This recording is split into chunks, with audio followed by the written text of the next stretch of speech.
All right, come on, work today, please.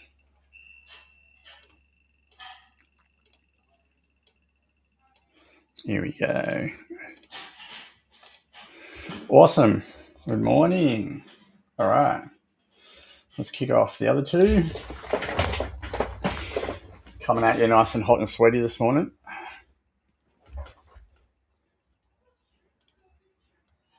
Just give me 2 seconds to set everything up. I'm in a mad rush this morning to come home late from CrossFit and got sweat coming out everywhere. It's been good. It was a good sweat session this morning, so really happy with that. How is everyone today? Hope you're having a great freaking Tuesday.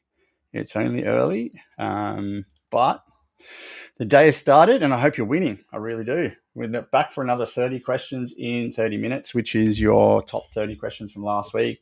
Most of them coming from clients in the group. God, my hair looks terrible this morning. Anyway, who cares? It's nice and weathered from CrossFit, which is hilarious. Yeah, so I'll be answering 30 questions in 30 minutes. If you have any questions live, can you please pop them in the chat box? If I unfortunately can't see them sometimes with the way Facebook and TikTok and that all worked, just give me a moment and I'll get to it as soon as possible. As always, if you do have a question that you want to answer personally, just send me a DM and I'll be more than happy to answer it for you after the stream's done. But until then, pop them in the chat box whenever you feel like it and I'll get cracking with 30 and 30. Today, we will follow the same sort of system of nutrition, training, rest and recovery, a bit of mindset stuff as well, which I think is really important when you're doing a transformation. The one thing we all think a transformation is all about weight loss, but to me, it's more important about the weight loss between your ears first, and then the rest of it will fall off pretty soon. So as I said from the start, excuse the sweaty mess, but I just got back in from training and it was pretty intense this morning. So I'll just lube up the vocal cords and get started. Good morning, Levi. How are you, buddy? Nice to have you here. All right, awesome. Question number one.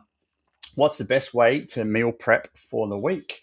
All right, choosing simple recipes that you can overlap ingredients with during the week is really, really helpful. It'll save you a ton of time. For example, I bulk meal prepped about 2 kilos of chicken breast on a Sunday. That way I've got all my lunches ready for the next 5 days so I can grab them and get them on the go. So if you cook your proteins and stuff in bulk, you'll get a hell of a lot more ahead of time, especially if you are time poor in the morning. If you've got kids and they all go to school and you and your wife work, you're just strapped for time in the morning. So being prepared for your lunches is really, really critical. Store in containers, buy those grab and go foods and keep them in the freezer if you're pretty poor on time for cooking dinner. Like frozen meals are really, really good if you can get the high protein one. They will definitely help you out with meal prep. Packet salads are really good. Frozen veggies that you can heat up on the run are really, really good. Anything like tin tuna, cups of rice you can heat up. Tins of beans and stuff like that are really, really helpful in terms of meal prep. But the best way to meal prep is to get ahead of yourself for the week. Make sure you bulk prep your proteins and have stuff on hand that makes making your lunches and dinners super, super simple. How do I stay full while eating fewer calories? High fiber, high protein foods are your best way to stay full. Best way to stay full. Lean proteins are really, really good. They take a long time to digest, so you're always in your gut feeling full all the time. Drinking water before and during your meals, even after, can help with cravings later on. But think of trying to eat more volume-based foods. Like, if you look at the old 200 grams of chocolate, which is only about this big, and then 200 grams of salads like this big, volume foods are those salads or those fibery foods that all just take up less calories but lots more room in your belly. So yeah, just how to stay full while eating fewer calories is look for tons of fiber, tons of protein, and up your water intake will really, really help. Are low carb diets good for fat loss? Okay, low carb diets are good for fat loss, definitely, but they are still a calorie deficit. Okay, so any diet that is reducing calories is good for you. It's the only way to lose weight. But the problem with low carb diets is you're taking away a macronutrient that you actually really need for energy. So I don't recommend low carb diets. if your doctor or your nutritionist recommends it for a health reason, yeah, fair enough. But in terms of weight loss, it's calories in versus calories out. We've all heard it 1,000 times. It's been drummed in our head. Calorie deficit is the only way to lose weight. So we've got to remember there's carbs in just about everything. So you cannot just eliminate carbs. Okay, just get into a deficit, which is more important.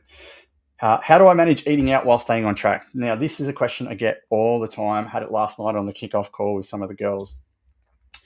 When you're going out for meals with friends or family, or you're going to an event, look ahead at what is on the menu and then choose something that's kind of will fit into your meal plan for the week.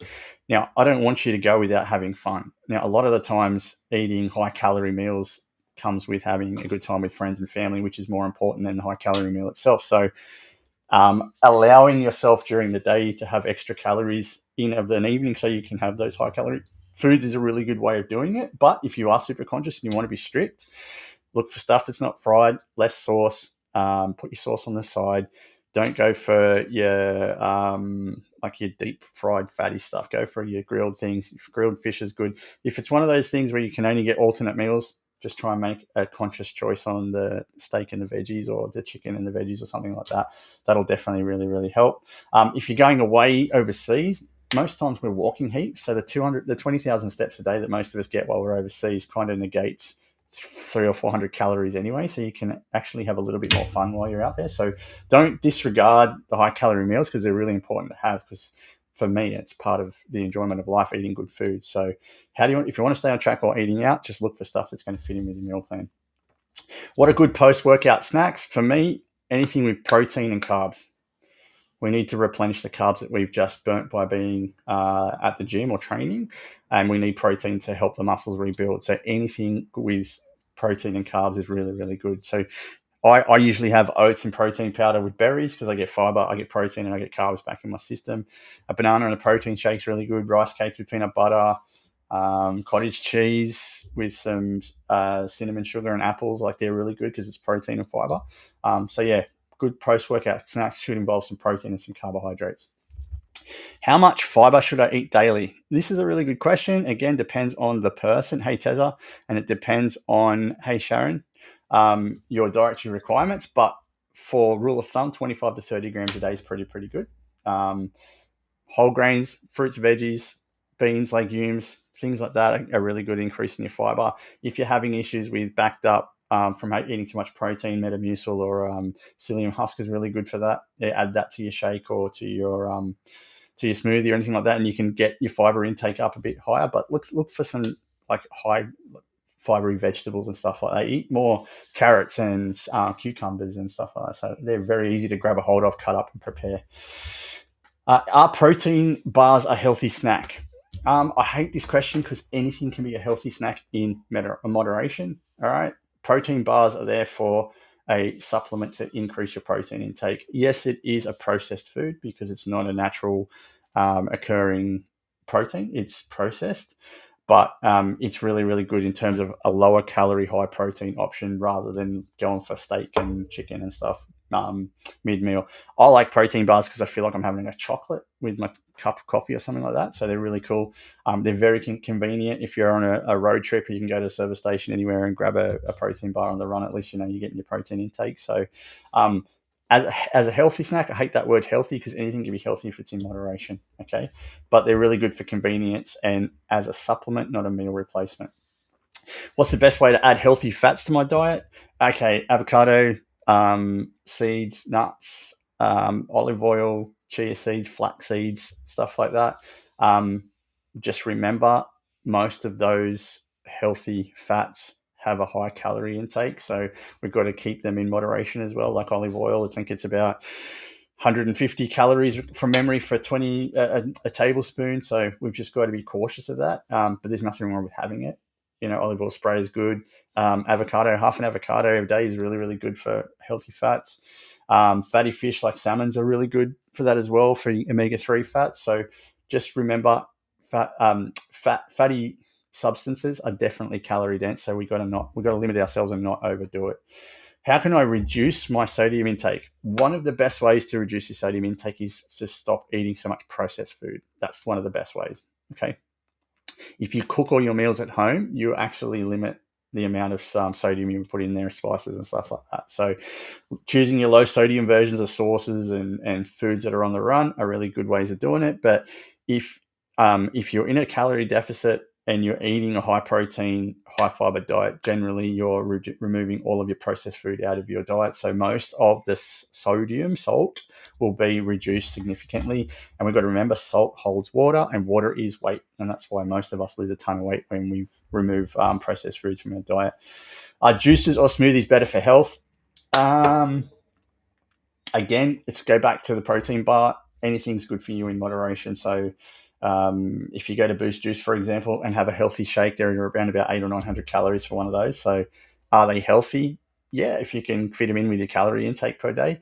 But if you have 2 of those a day, you're basically eating your entire day's worth of food. So we've got to be mindful. Smoothies are very calorie dense as well. Okay. Juices are the same. Depends how, like what type of juice it is. But, it takes, 15 or 20 oranges to make a half a liter of orange juice, but would you eat 15 or 20 oranges in one sitting? No, you wouldn't. So again, calorie dense. So we've got to be mindful of those. But anything you make at home is generally the best way to know what you're putting into yourself. Cool. Okay. And going into the training component, how do I improve my squat form? Don't ego lift, number one. If you're ego lifting, your squat form is going to go way out the wayside. So keeping your feet shoulder width apart, your chest up is a good way to start. Using no weights on a bar just to get your form right. I like to warm up that way. I think that's really important. For me, I like to have my knees slightly out, not 45, but about, 60 degrees. I like to push my knees out when I'm doing a squat. Engaging your core and back is super important because a lot of the weight is sitting right on there, and we need to make sure we're not, bending it forward or going backwards or arching our back too much. Body weight squats are the best way to start. But remember, everyone's squats form is different because it's based on your body's mobility / flexibility. So my squat would probably be different to everyone else's because my hip flexors are really tight and my hamstrings are. So I'm going to compensate for that. But go and practice it first or get someone to critique you. That's the best way to improve your squat form. What's the best way? Hey, Jules, what's the best way to get stronger at pull-ups?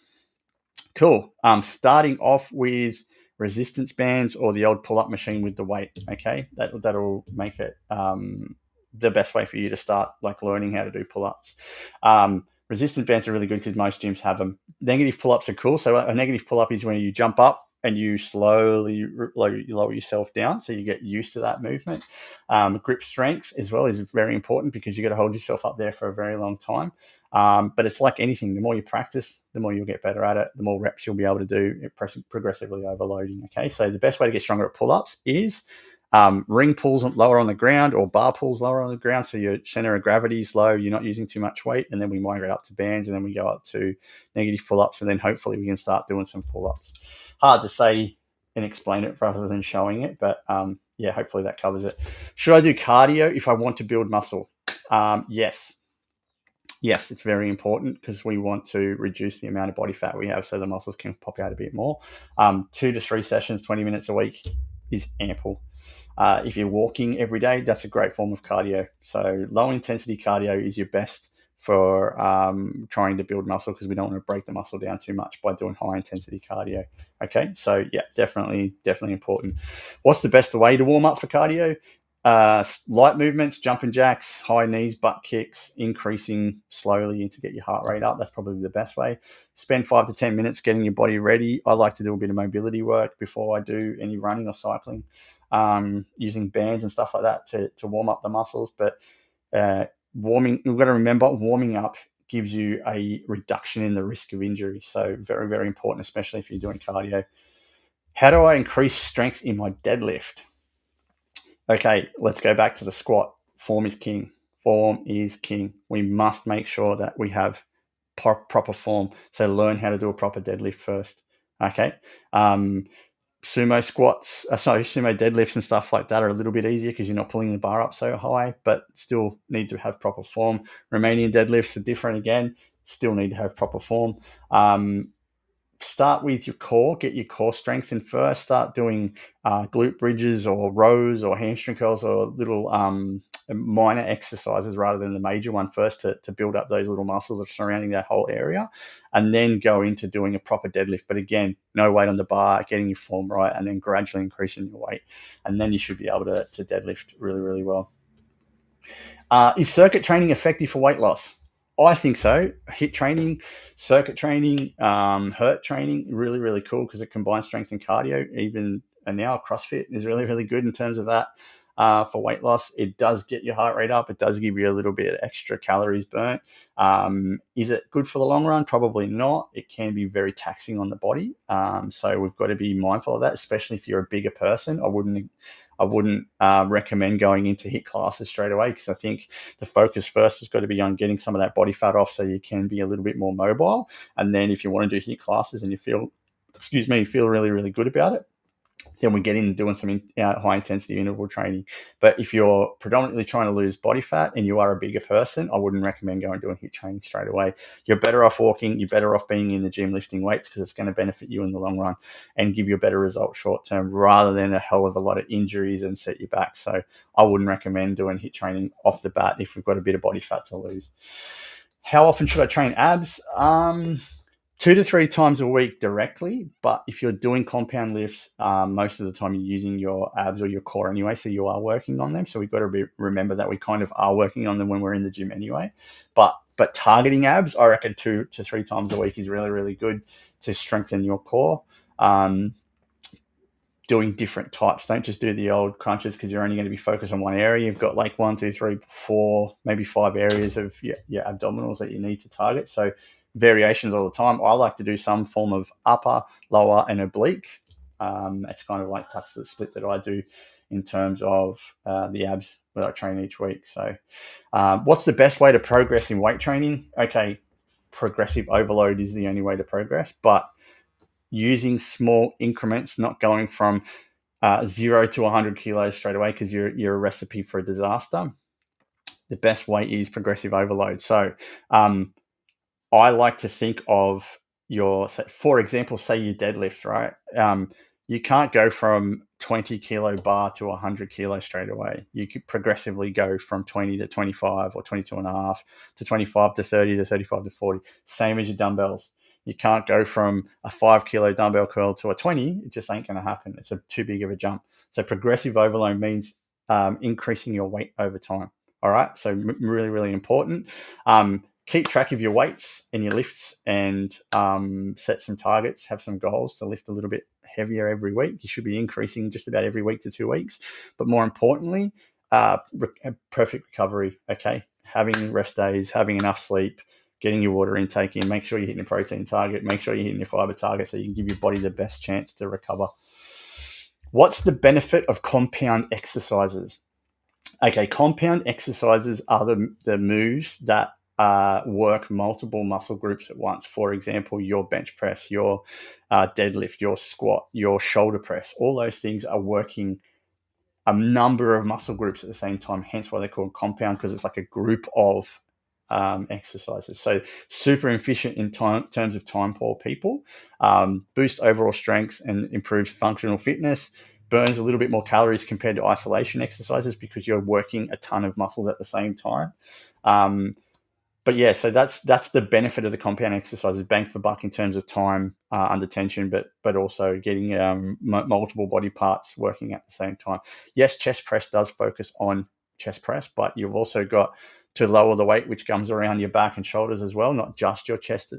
When you're doing that exercise, same as deadlifts, you're using legs, you're using shoulders, you're using core, you're using all your whole body just to lift that weight up. So compound exercises means a group put together working at the same time. How can I make stretching a habit? Okay.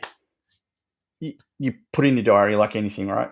Anything you want to create a habit, you make sure you allocate time for it per day. If you're over 40 like me, stretching is really, really important for mobility and longevity. So I need to make it a habit. So if you set a timer for 10 minutes every day, I think most people should do it before bed. It definitely helps give you a little bit more recovery time while you're sleeping because your muscles are a little bit more relaxed. Most people are watching TV overnight time to decompress, so there's no reason why you can't do 10 minutes of stretching while you're watching Netflix at the same time. There's always somewhere, sometime that you can actually do it. But stretching, mobility work is so important, especially the older we get, for recovery.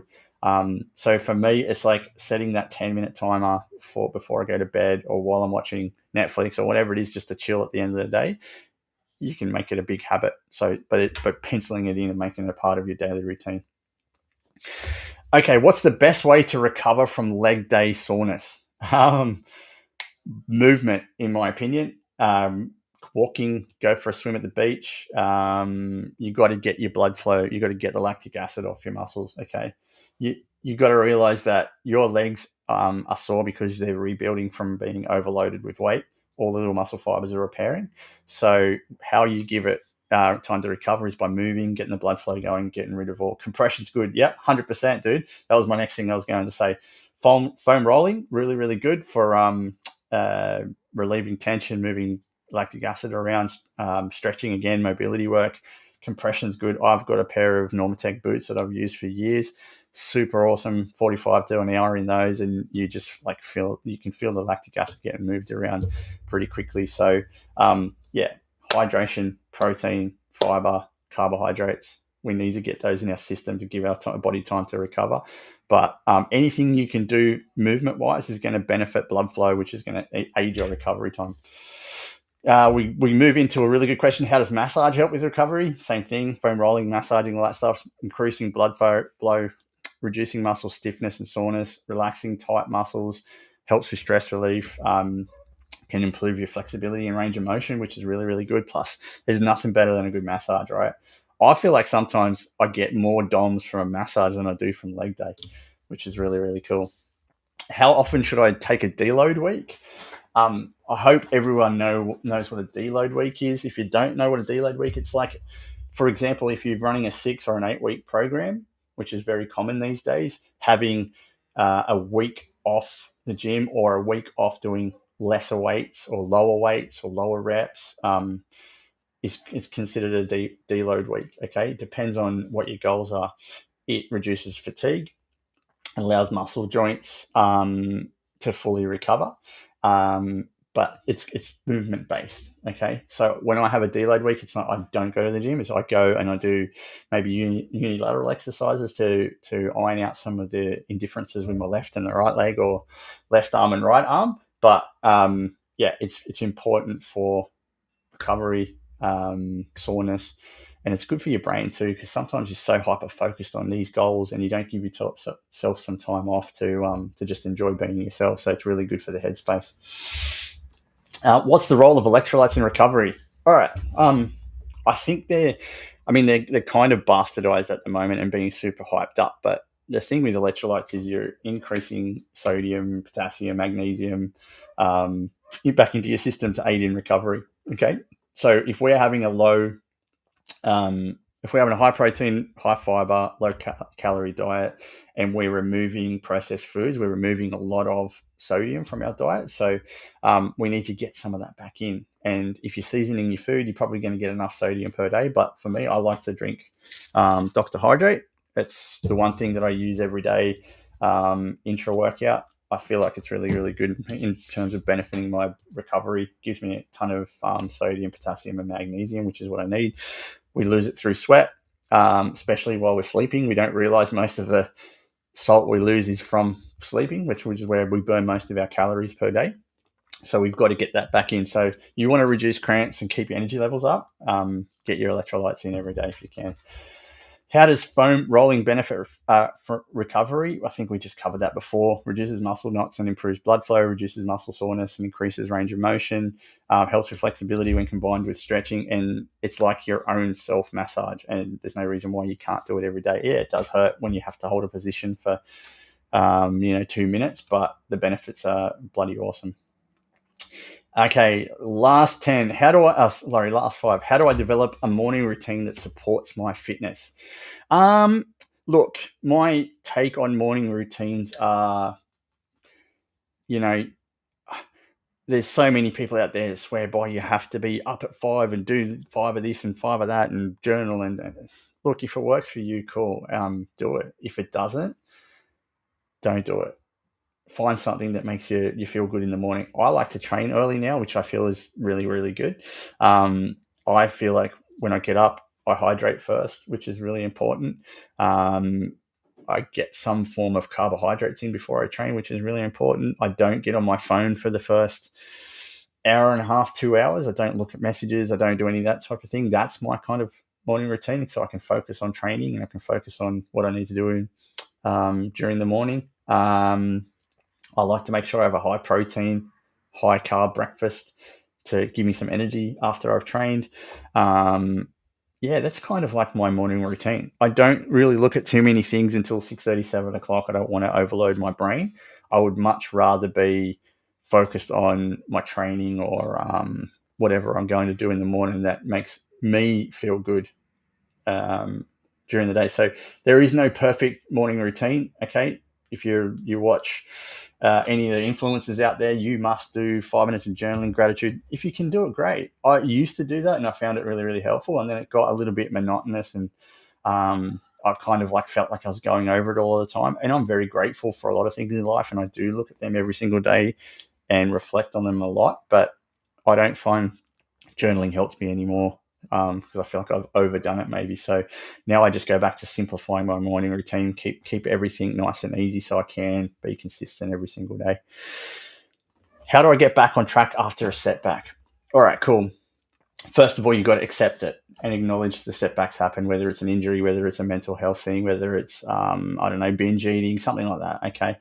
You got to accept and acknowledge it that it happens. Shit happens. Everyone does it. We all fuck up every now and then. We've got to accept it and acknowledge it. Okay.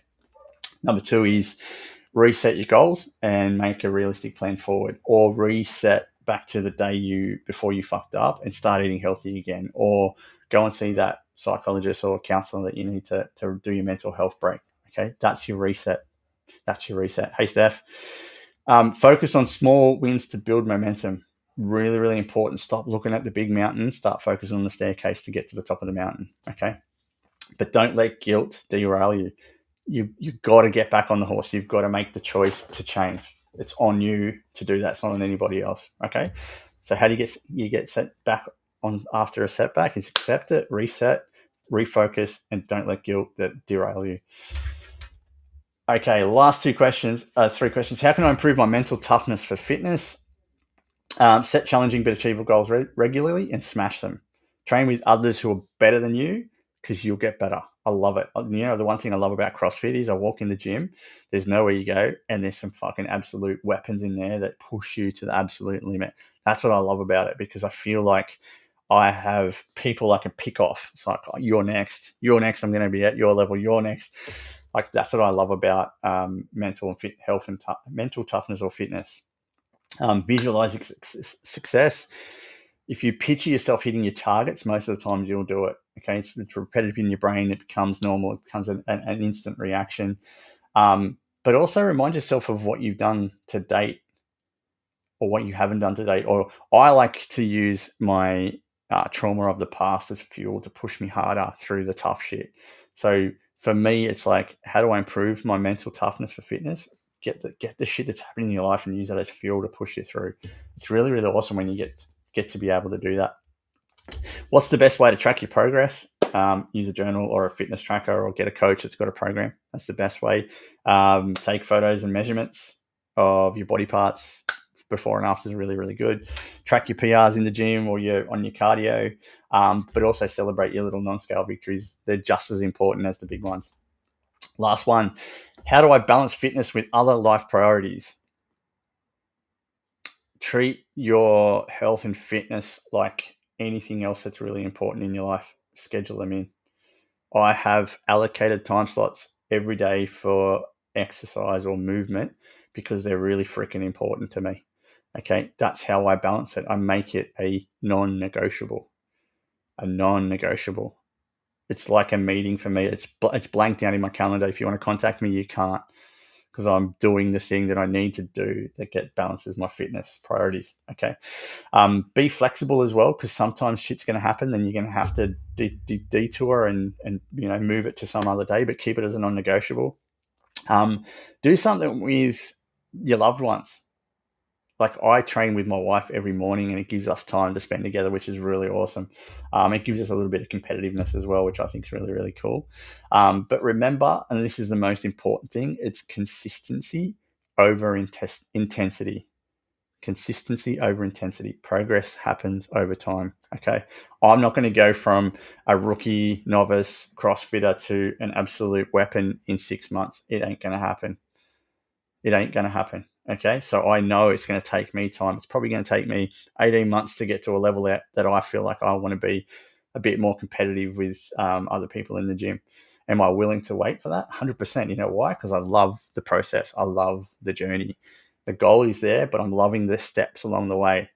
Being able to do double unders, being able to do some form of pull ups without being broken. Like they're the little goals that I'm really looking forward to rather than just a big goal at the end. So for me, it's consistency over intensity to balance fitness with your life priorities. Okay, cool. I don't think we got many questions thrown from the audience. I appreciate the interaction, which is really, really cool. Let me just double check in the groups that I didn't anything. Hey, Maxi. Hey, Tezar. No, cool. Awesome. All right. Well, thanks for joining us today, guys, for another 30 and 30. I really appreciate it. Have a fucking great week. I hope you smash all your goals and, do the things that make you happy. If you need any help with health and wellness questions, just send me a DM. I'm more than happy to answer them any time of the day. Reach out if you need help with anything. I've got a couple of free programs I'm happy to send anyone's way if they want, if they're stuck in the gym for a 3-day, 4-day program. I've got a couple of recipe books that I've done if you need help with those. I do have a vegetarian and vegan option if you're that way inclined. Send me a DM. More than happy to help you anytime. All right. Peace out.